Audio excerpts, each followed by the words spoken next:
Assalamualaikum, ada yang bisa dibantu? Waalaikumsalam Bu Bidan. Ya Bu Bidan, saya kesini mau konsultasi bersama Ibu Bidan. Saya bingung ini membeli KB seperti apa. Nah, baik, untuk pertama-tama saya akan melakukan screening terlebih dahulu. Baik Bu, nanti saya akan melakukan screening, tapi terlebih dahulu saya akan menjelaskan screening ini untuk apa, tujuannya untuk apa, manfaatnya untuk apa, pengertian dan apa yang harus dilakukan. Oke, untuk screening ini dilakukan supaya mengetahui risiko medis, kehamilan yang akan mendatang, perilaku dan kehidupan sosialnya Ibu. Adapun tujuan dari screening konsepsi ini yaitu satu, mendeteksi kondisi kesehatan yang berhubungan dengan keturunan Ibu. Yang kedua yaitu mempersiapkan mental Ibu menghadapi pasangan. Dan yang ketiga yaitu mempengaruhi resiko kehamilan dan potensi yang ada. Dan yang keempat yaitu mempersiapkan kehamilan itu sendiri. Adapun manfaatnya yaitu mengurangi angka kematian ibu, mencegah komplikasi selama kehamilan dan bersalin, dan yang terakhir yaitu mencegah penularan HIV. Seperti itu ya Bu. Ya, dan adapun yang perlu diperiksa yaitu yang pertama pemeriksaan fisik, yang kedua pemeriksaan penunjang, dan yang ketiga pemberian imunisasi, dan yang keempat yaitu suplemen gizi.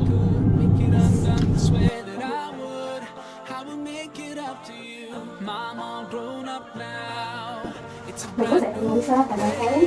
My pleasure. I'd like to put a smile on your face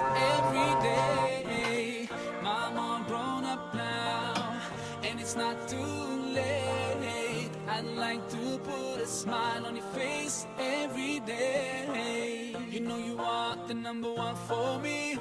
You know you are the number one for Baik Bu, me. saya akan You know mengukur. you are the number one for me. Oh, oh, number one for me. You know you are the number one for me.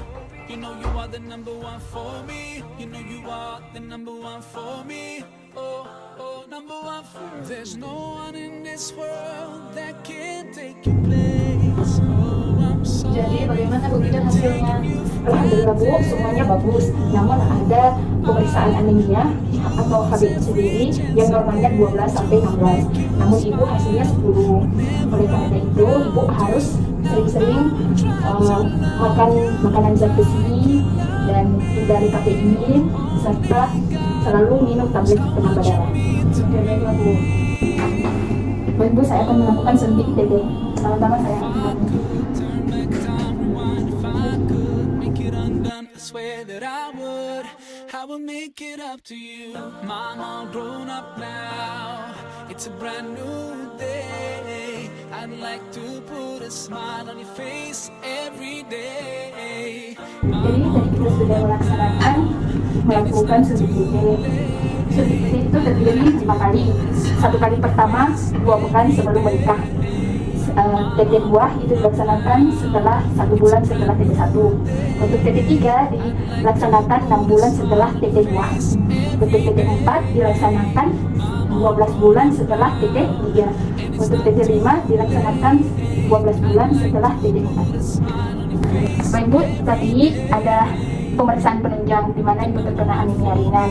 Di mana anemia ringan itu untuk normalnya hemoglobin itu sendiri yaitu 12 sampai 16. Namun hasilnya Ibu ada di angka 10. Baik Bu, saya akan perlihatkan di sini pemenuhan kebutuhannya Ibu.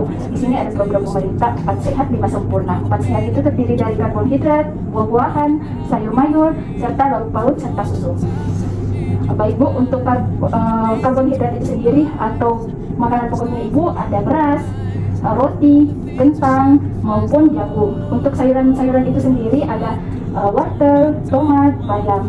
Untuk pemenuhan vitamin, serat, dan mineralnya Ibu. Dan untuk buah-buahan ada bisa Ibu makan buah-buahan alpukat, pisang, dan yang lain-lain. Di sini berfungsi seperti sebagai sayur-sayuran seperti mineralnya Ibu, vitaminnya Ibu, serta seratnya Ibu. Itu kalau yang lauk pauknya seperti apa, Bu? Untuk lauk pauk itu sendiri ada daging, ada ayam, telur, tempe. Ya, paham ya Bu? Untuk pemenuhan kebutuhannya Ibu atau wanita itu sendiri 2.250 kalori per harinya. Ada yang perlu ditanyakan lagi? Oke, baik Bu. Jadi saya masih bingung sekarang Bu, mau milih kontrasepsi yang mana. Soalnya saya itu juga kebutuhannya agak banyak dan harganya juga tidak teratur. Bagaimana Bu? Baik, di sini saya akan menjelaskan kelebihan dan kekurangan kontrasepsi itu sendiri. Untuk kontrasepsi itu sendiri terbagi atas dua, yaitu hormonal dan non hormonal.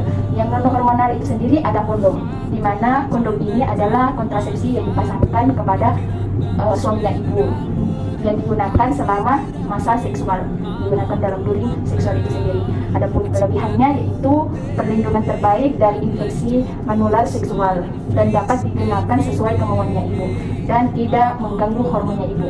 Maka ini fleksibel. Adapun kekurangannya yaitu dapat robek, kadang lepas, dan memicu alergi. Untuk hormonal itu sendiri terbagi ada beberapa juga. Yang pertama yaitu pil KB oral, di mana pil KB oral ini digunakan setiap harinya. Untuk KB itu sendiri, KB oral itu sendiri, pil KB oral itu sendiri terbagi atas dua. Ada pil kombinasi, ada yang mengandung dua hormon, ada yang estrogen dan progestin, dan yang kedua pil mini yang hanya mengandung hormon progestin. Untuk kelebihan dan kekurangannya, kelebihannya yaitu tidak mengganggu hubungan seksual.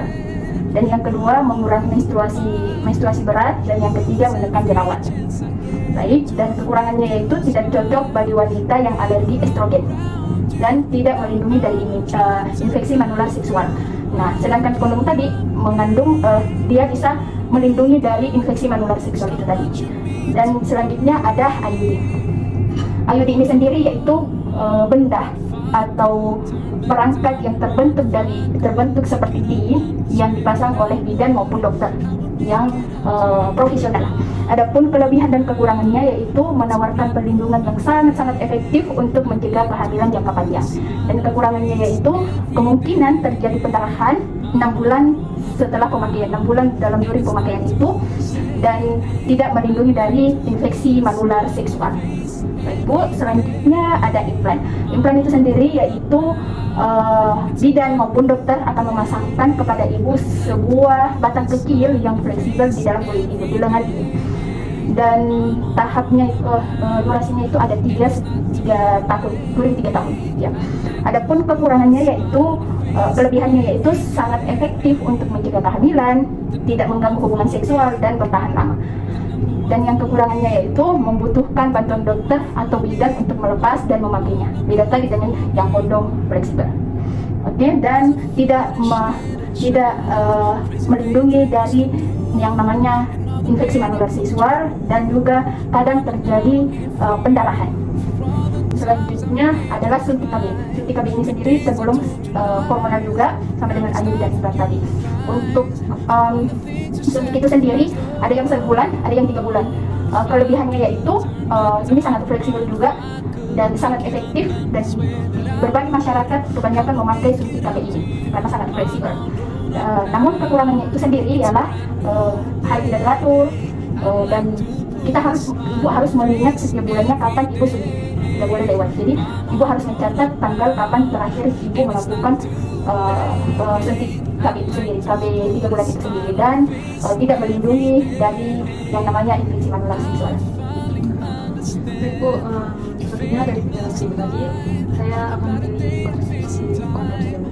Ya, betul sekali Bu, karena tadi keluhannya ibu soal banyaknya keputihan dan menstruasinya tidak teratur. Makanya lebih bagusnya yang non hormonal yang tidak mengganggu, yang fleksibel. Ya baik. Ya, terima kasih ya Bu ya.